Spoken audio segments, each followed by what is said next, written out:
श्री महाप्रज्ञ गुरवे नमः। जिसके सांसों में रहता है शाश्वत शांति का स्पंदन, उस महाप्रज्ञ को वंदन, उस महाप्रज्ञ को वंदन। सत्य अहिंसा अनेकांत को अर्पित जिसका तन मन, उस महाप्रज्ञ को वंदन, उस महाप्रज्ञ को वंदन। जिसके सांसों में रहता है शाश्वत शांति का स्पंदन, उस महाप्रज्ञ को वंदन, उस महाप्रज्ञ को वंदन।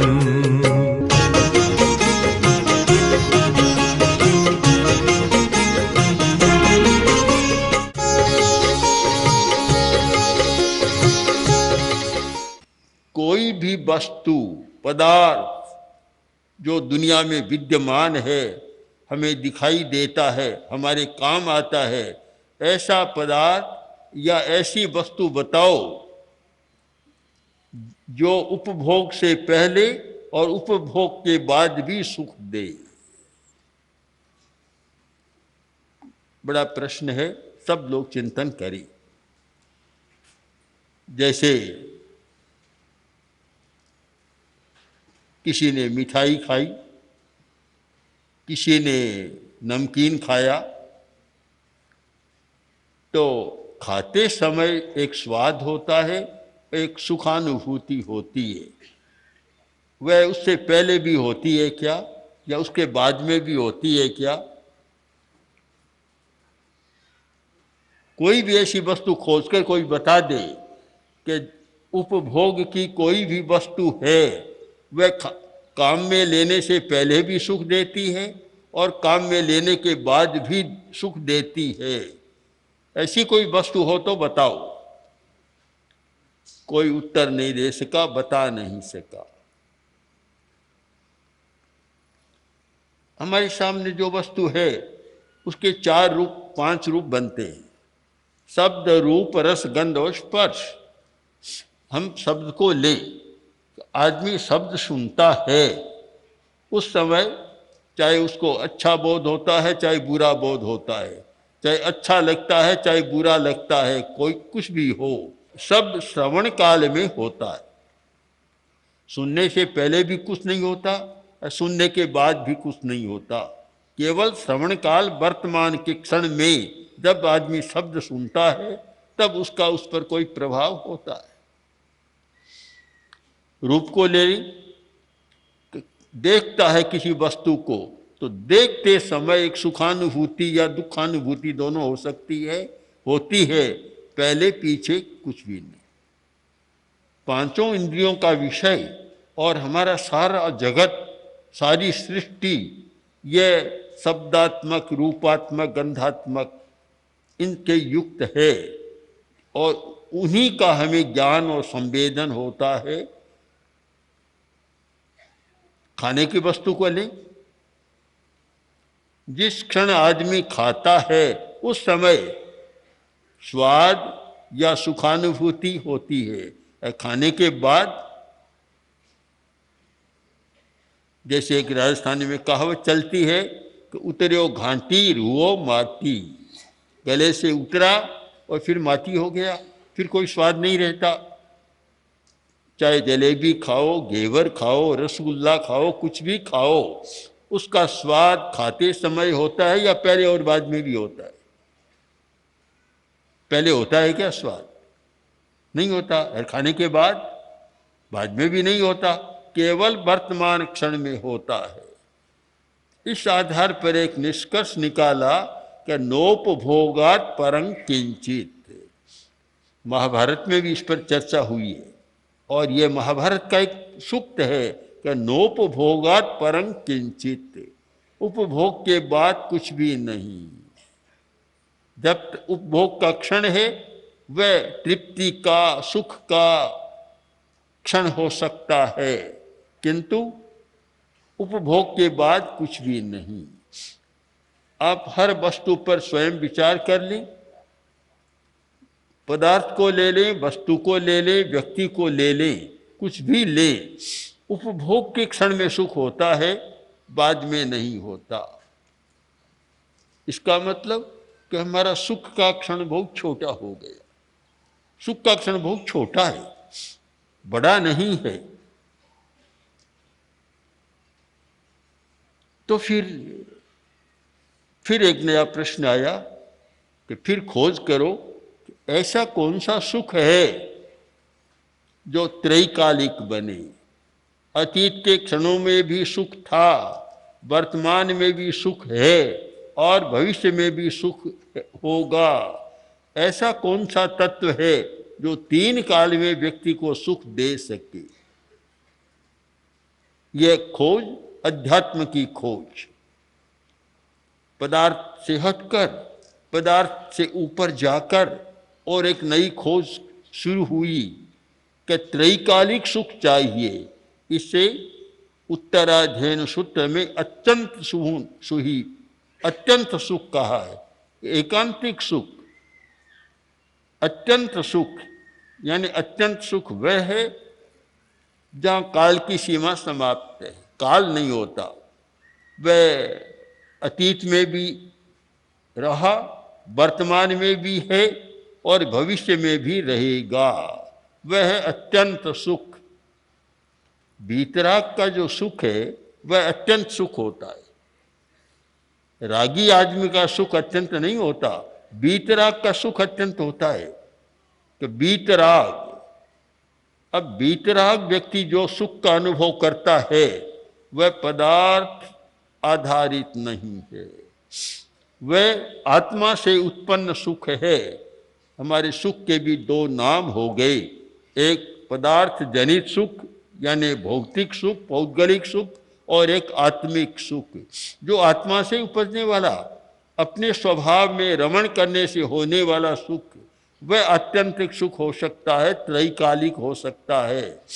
वीतराग को सुख पहले क्षण में भी था, वर्तमान में भी है और अगले क्षण में भी होगा, कोई अंतर नहीं आएगा। उनकी सुखानुभूति अबाध रहेगी, निरंतर रहेगी।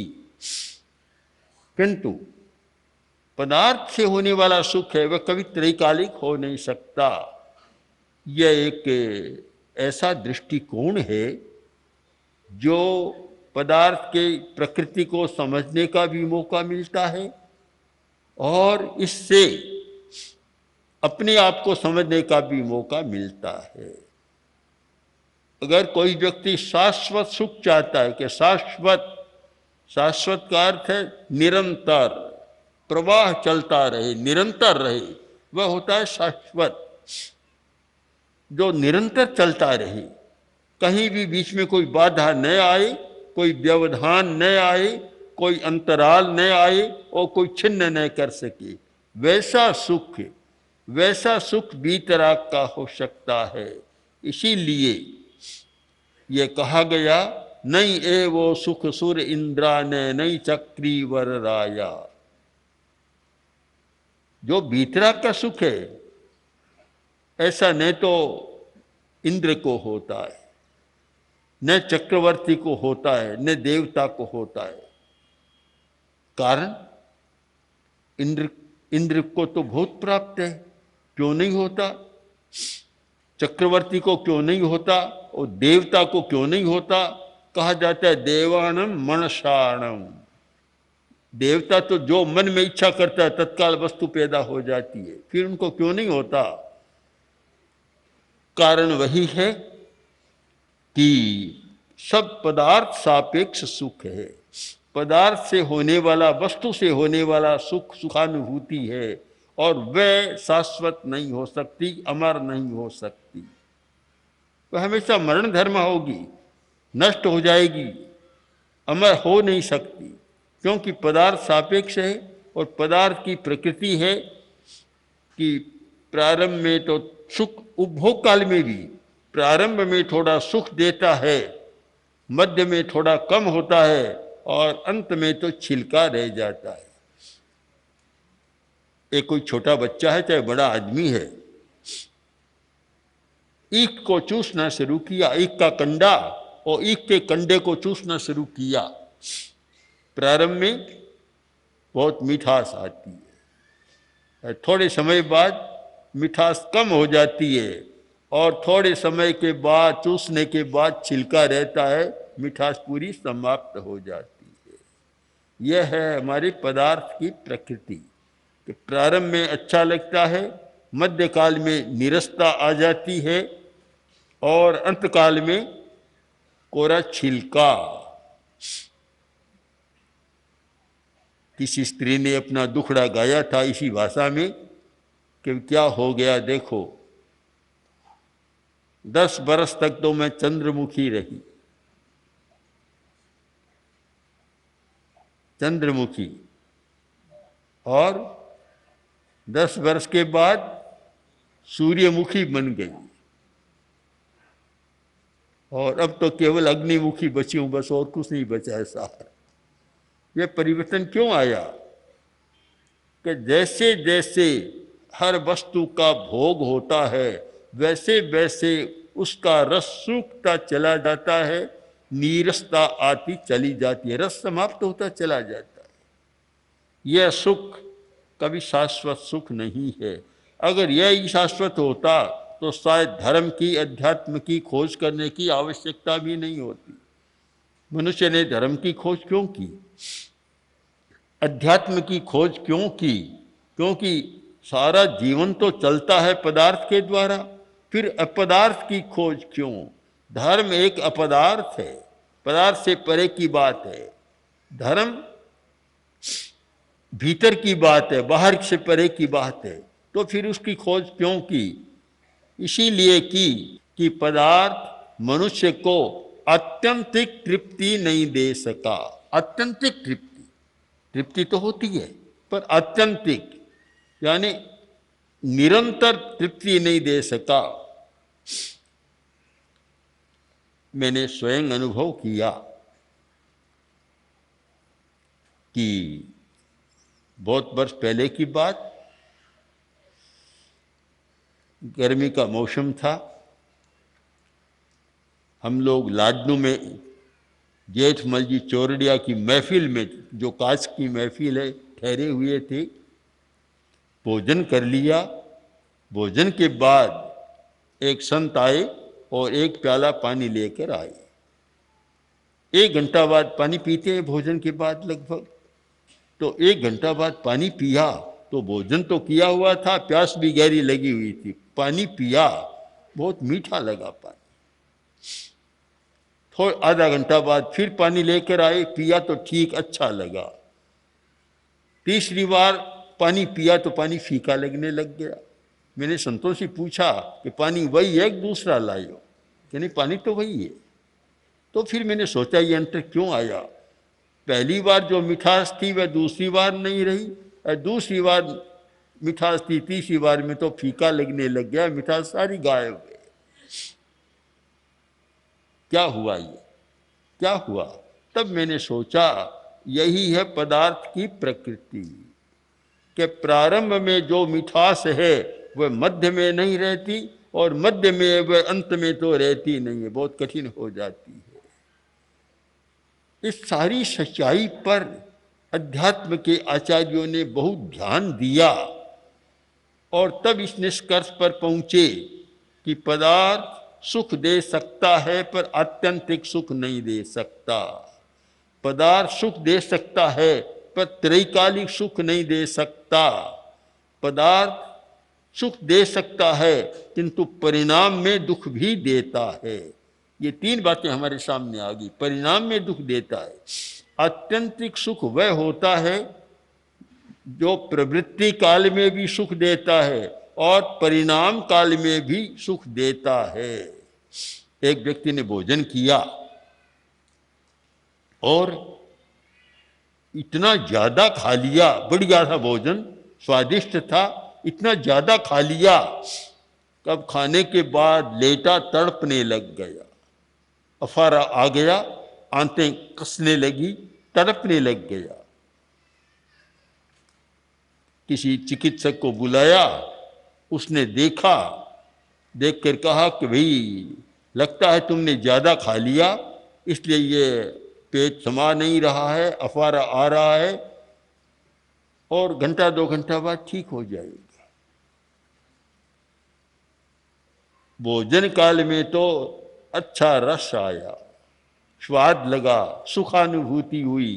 अब परिणाम काल में जब भोजन पचने का समय आया, परिणाम में आंतें फूल गई और छटपटाने लग गया। ये अच्छा नहीं माना जाता। अच्छा भोजन वह माना जाता है जो खाते समय अच्छा लगे और परिणाम में भी कोई विकार पैदा न करे, बाद में भी कोई कष्ट न दे। बाद में कष्ट दे अच्छा नहीं होता। तो हमें दोनों दृष्टियों से विचार करना है। और जब दोनों दृष्टियों से विचार किया तो ये बात सामने आई कि पौद्गलिक पदार्थ की यह प्रकृति है कि प्रवृत्ति काल में पहले तो सुख देती है, परिणाम में वह अच्छा नहीं होता। तो इसलिए एक नई खोज शुरू हुई कि हम ऐसे तत्व की खोज करें, और वह है अध्यात्म की खोज। पदार्थ से विरत आदमी ने अध्यात्म की खोज की है। जो पदार्थ को नहीं भोग सका वह तो अध्यात्म की खोज नहीं करेगा, वह तो रोटी की खोज करेगा। उसके सामने तो रोटी है, अध्यात्म की बात नहीं आएगी। हम ध्यान से देखें तो पता चलेगा कि अध्यात्म की खोज उन लोगों ने की है जो पदार्थ का बहुत भोग कर चुके और फिर लगा कि पदार्थ सार नहीं है, यह कोई सुख देने वाला नहीं है, और कोई वस्तु होनी चाहिए, तब खोज में निकले। खोज करते करते आदमी को कुछ मिलता है, प्रयोग करते करते कुछ मिलता है। एक व्यक्ति किसी सन्यासी के पास गया और बोला कि मुझे मोक्ष बताओ, मोक्ष का स्वरूप बतलाओ, मोक्ष का अनुभव कराओ, मैं अनुभव करना चाहता हूं। गुरु भी विचित्र होते हैं, अनुभव होता है और गहराई तक पहुंचने वाले होते हैं। तो उन्होंने कहा कि मेरे साथ चल। साथ ले लिया। ऊपर आश्रम था, पहाड़ी पर चढ़ना था। वो काफी ऊंची पहाड़ी थी। तो जैसे ही तलहटी में आए और गुरु ने कहा, लो एक पत्थर, बड़ा सारा पत्थर, शायद 2-3 किलो का होगा, अपने सिर पर रख लिया। चढ़ने लगे। थोड़ी देर गए कि दूसरा पत्थर और उठाओ और रखो। ऐसे 6 पत्थर सिर पर रखवाए। काफी वजन हो गया। अब के चलो तेज, कि तेज कहाँ से चलूं, इतना बोझ हो गया कि पैर उठ नहीं रहे, लड़खड़ा रहे पैर, मैं चल नहीं सकता। गुरु ने कहा थोड़ी दूर तो चलो। मुश्किल से 1 फरलांग चला होगा कि अब मैं नहीं चल सकता। तब गुरु ने कहा नहीं चल सकते तो लो, एक पत्थर को नीचे रख दिया। थोड़ा भार कम हुआ। फिर आगे गए, ये दूसरा पत्थर और रख दो। क्रम से 6 पत्थर नीचे रखवा दिए और बोले अब मैं हल्का हो गया हूं, आप कहीं उतनी तेजी से मैं चढ़ सकता हूं। गुरु ने कहा मोक्ष का रहस्य समझ में आ गया तुम्हारे? कि क्या है? कि रहस्य बता दिया मैंने, मोक्ष का मार्ग बता दिया, रहस्य बता दिया। कि क्या बताया मैं नहीं समझ सका। गुरु ने कहा कि 6 पत्थर का भार ढोकर भी तू नहीं चल सकता, तो काम, क्रोध, लोभ, मद, मोह, मात्सर्य, ये 6 भारी पत्थर सिर पर है, और फिर तुम मोक्ष की बात करना चाहते हो, मोक्ष को जानना चाहते हो, और मोक्ष की ओर जाना चाहते हो, कैसे होगा? पहले इन 6 पत्थरों को नीचे डालो, इनके भार का अनुभव करो, इनको रख दो और बिल्कुल हल्के हो जाओगे, फिर मोक्ष का रास्ता तुम्हारे पास। बहुत पते की बात गुरु ने कह दी कि जब तक इन 6 पत्थरों का भार सिर पर है, आज की भाषा में कहूं तो इन 6 पत्थरों का तनाव जब तक सिर पर है, तब तक मोक्ष की बात समझ में नहीं आ सकती। जिस दिन आदमी इन पत्थरों से हल्का होता है, काम, क्रोध, लोभ, मद, मोह और मात्सर्य, ये 6 बड़े दोष बतलाए गए जो कि बाधा डालने वाले हैं और मोक्ष से विरत करने वाले हैं। इन 6 पत्थरों का भार तुम कम करो, स्वयं तुम्हें मोक्ष का अनुभव होगा और उस सुख का अनुभव होगा जिसका सुख पदार्थ के द्वारा तुम्हें आज तक प्राप्त नहीं हुआ। कठिनाई है बहुत। कोई पूछते भी है लोग, कोई पूछे कि उस सुख का अनुभव करा दो, कैसे कराए। एक दिन कुछ अग्रवाल परिवार की महिलाएं हमारा रास्ता रोक कर खड़ी हो गई।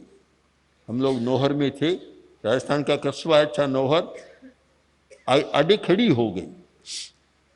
रात को प्रवचन हमारा हुआ था तीसरा नेत्र। उन्होंने सुना कि तीसरा नेत्र खुलता है तो सब परमात्मा दिखाई देने लग, सब दिखाई देने लग जाते हैं।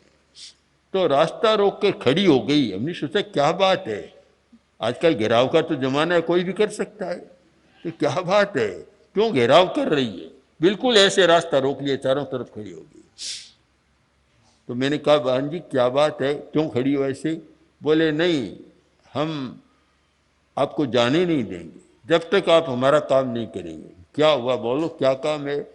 क्या आप रात को आपने कहा था कि तीसरा नेत्र खुलता है तो फिर आत्मा परमात्मा का दर्शन होना शुरू होता है, तो और कुछ नहीं, हमारे तीसरे नेत्र खोल दो और महाराज सांवरिये का हमें दर्शन करा। इतने गदगद भाव में बोल रही थी वे। तो अब वह जो अनुभव है कि तीसरा नेत्र खुलने पर या अतीन्द्रिय चेतना के जागने पर जो अनुभव होता है, उसको कोई कराए कैसे। प्रश्न है कैसे कराए। कर तो सकता है व्यक्ति, हो सकता है, कर सकता है, पर कोई कराए कैसे, बड़ा कठिन काम है। दूसरा कोई करा नहीं सकता। जहाँ आत्मकर्तृत्व का सिद्धांत है और अप्पा कत्ता विकत्ता है, आत्मा ही करता है और विकर्ता है, इस सिद्धांत को मानकर चले तो बिल्कुल सामने स्पष्ट आता है कि दूसरा कोई करा नहीं सकता। प्रेक्षा ध्यान का अभ्यास करने वाले भी इस बात पर ध्यान दें कि प्रशिक्षक है पर ध्यान वह करा नहीं सकता। बता सकता है, करा नहीं सकता। करना तो स्वयं को ही है। स्वयं उसके प्रति समर्पण करें, एकाग्र बने, तादात्म्य स्थापित करें तो स्वयं को अनुभव हो सकता है। दूसरों के भरोसे इतना न रहे, भरोसा तो करना है पर इतना भरोसा न करें खाली रह जाए। अपने पर भरोसा करें और एक भावना पैदा करें कि मुझे ही करना है, मेरा जितना अच्छा अभ्यास होगा मैं पहुंच पाऊंगा, और अभ्यास कमजोर होगा तो मैं वहां तक नहीं पहुंच सकूंगा। अपने पर भरोसा करें, स्वयं करें तो फिर वह बात होती है। मैं देखता हूं कि जो लोग ध्यान की गहराई में जाते हैं उन्हें भी एक अपूर्व सुख का अनुभव होता है, और ऐसे सुखानुभव की घटनाएं हमारे सामने तो बहुत आती है। कुछ लोग ध्यान काल में ऐसे ऐसे अनुभव बताते हैं कि मुझे इतना सुख कभी नहीं मिला। कारण कि वे भौतिक पदार्थ से हटकर और सूक्ष्म में जा रहे हैं। सूक्ष्म का भी अपना अनुभव होता है, और सूक्ष्म से भी हटकर जब अरूप में चले जाते हैं तब जो सुखानुभव होता है वह मोक्ष का सुख कहें, चाहे आत्यंतिक सुख कहें, चाहे एकांतिक सुख कहें, और चाहे शाश्वत सुख कहें, उस सुख की अनुभूति होती है। इसलिए कोई व्यक्ति भी सुख के जाल में उलझ नहीं जाए कि बस सुख की सीमा न मान ले कि इतना ही सुख है। सुख तो बहुत ज़्यादा आगे है। अब तुम कहाँ तक जा सकते हो वह तुम्हारी शक्ति पर निर्भर है।